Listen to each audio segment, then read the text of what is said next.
Guys, welcome back to the channel. I wanted to take a minute to talk about this. It's a very important subject. How to have a relationship while in the military. This might be the shortest video I ever make. You just don't. That's the advice. Just don't. Just don't. Just don't have. I'm kidding, guys. I'm kidding. We have to have life. We have to have life. And I'll say this is that I wasn't very successful at it. I wasn't a great husband while I was in the military. That was my own thing. I mean, I tried at times, but for the most part, if you look at the whole thing, I wasn't a great husband. I was a great dad. And you can be a great father and you can be a great dad and not be a great husband. Not that that's okay, because it's not. But I had just not learned the lessons that I needed to learn. So going round two, as many military guys do, probably cops too, right, Mario? Yeah. Like 2, 3, 4 sometimes. I'm gonna stick with 2 and let's call it done at 2. I don't have the emotional bandwidth to deal with anything else. Plus, I got an amazing one, so I'm gonna stick with it. But something that I've learned at this time in life is you have to maintain that connection. And so while in the military, while you're traveling, there has to be a sync there. And if you're not actively working on that sync, if you're not actively working on staying connected on a very deep level, you're just going to fall out of each other. As you experience things, you're going to grow. As she experiences things, she's going to grow, and then you're going to grow apart. So you either got to grow together or you're going to grow apart. One of the things that I've learned is, and the reality is, 12 years in the military. I spent 12 years in the military, and out of those 12 years, I was gone for 6 of those years. So one could say, like, well, how could you have a relationship? How could you be a good dad? And it really is about, when you're there, making the most amount of impact and not being distracted with other things, but really being present in the home.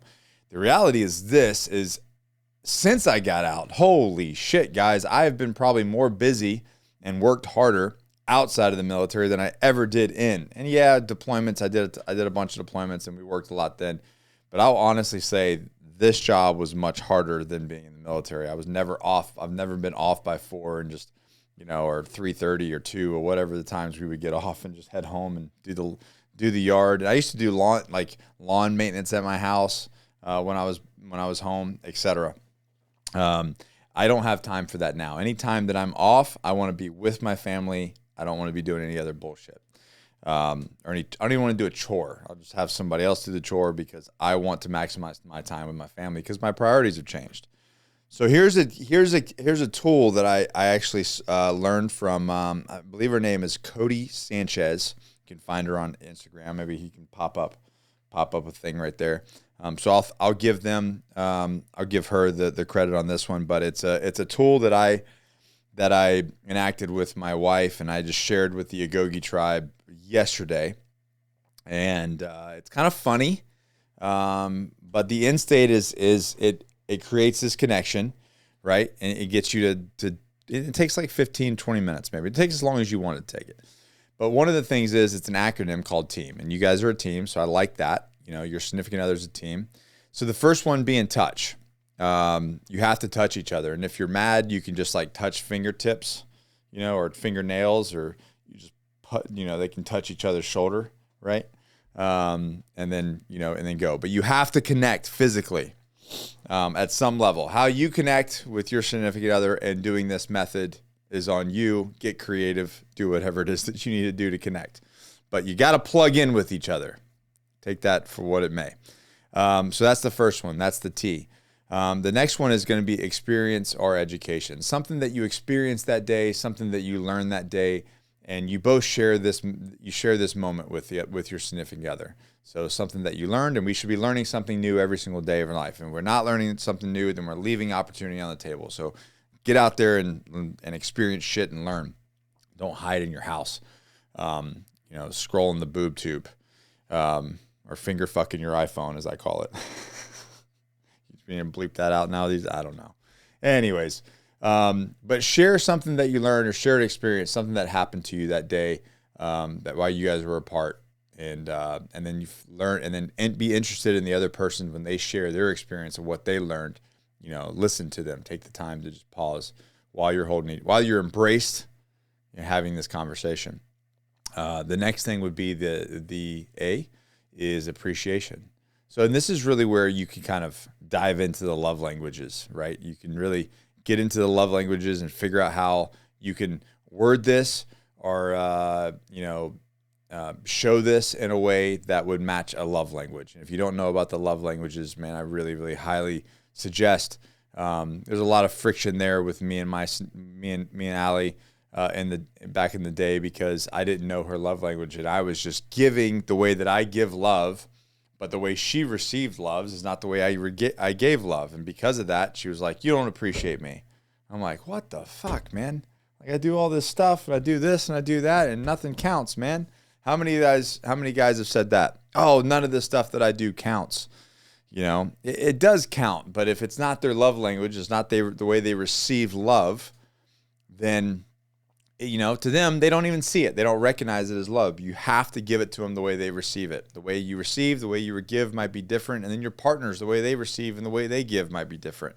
So it's important that you know that. So the appreciation factor portion of this, really nail it home on what their love language is and slide that in there so they feel real good. So now you got all the good stuff away, you can kind of go to a metric. So it's something like, something that can be measured or something that frustrates you. And you don't have to always make it a negative, but you've set the groundwork for the positive so that you're already kind of having a good time. You're already feeling connected. So this last part is just a metric, right? And you can kind of get into it. And you have to keep an open mind, right? They're sharing something with you that makes them frustrated or something that you do that bothers them. And this is the time to like really own that, understand how the other person feels, and then take corrective action. So for instance, the other night we're laying in bed, it was late. She had jiu-jitsu late. I put the little man bed, so I waited up because we wanted to do this exercise. Because it's about the consistency, right, of doing it. So we're laying in bed and we're having this conversation. And she goes, it really bothers me when you food shame me. No, yeah, but not like the way you think food shame. So I come in the that morning. I think I came in the bathroom with the Quaker Oats things. I do oatmeal with 2 scoops of BPN protein. If you do a scoop of vanilla and a scoop of chocolate, it tastes like Cocoa Rice Krispies. It's amazing. What kind of oats? Like the Quaker Oats. Just like Quick Minute Oats? Yeah, whatever. Yeah. Simple shit. I'm in a hurry, bro. I don't have time to steam oats for like 25 minutes. I don't even know how you do that anymore. No, I don't want to throw you off topic. But so I'm in a hurry. Sorry. Anyways, back on topic, Mario. Jesus. So I come in there and I'm like, shaking the thing. I'm like, "Hey, do we have any more of these?" She's like, "Well, how much is in there?" I'm like less than a quarter of a cup. And I do a half a cup. So a half a cup, 2 scoops. That's my morning breakfast. And she goes, "Well, if you didn't see any in there, I obviously didn't buy more." Okay. And so she gets back and she's like, "I don't really like it when you food shame me." Like, yes, I realize that I apparently did not buy more fucking oats for you. And apparently this is something I do. Like, "Hey, you know where this thing is? Is there any more spicy mustard?" She's like, "Do you see spicy mustard in the thing, fucker?" "No." "Well, then apparently I didn't buy the spicy mustard." So apparently this is a thing that I do. So I have to correct. I can't food shame her anymore.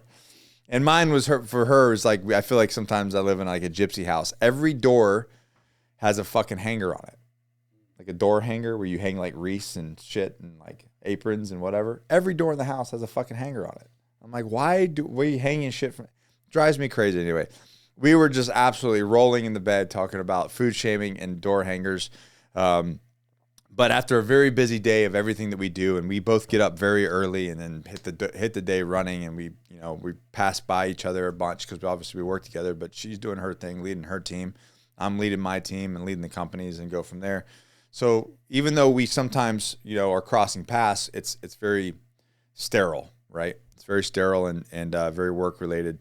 So it's important that we maintain that synergy. And it really, I'll be honest, it's on her, it's been on her a lot to say, "Hey, I really want this." And I get in deployment mode and just go like head down, go in the bunker, and I grind and I lose track of that. So it's it's her being like, "Hey, let's stay connected."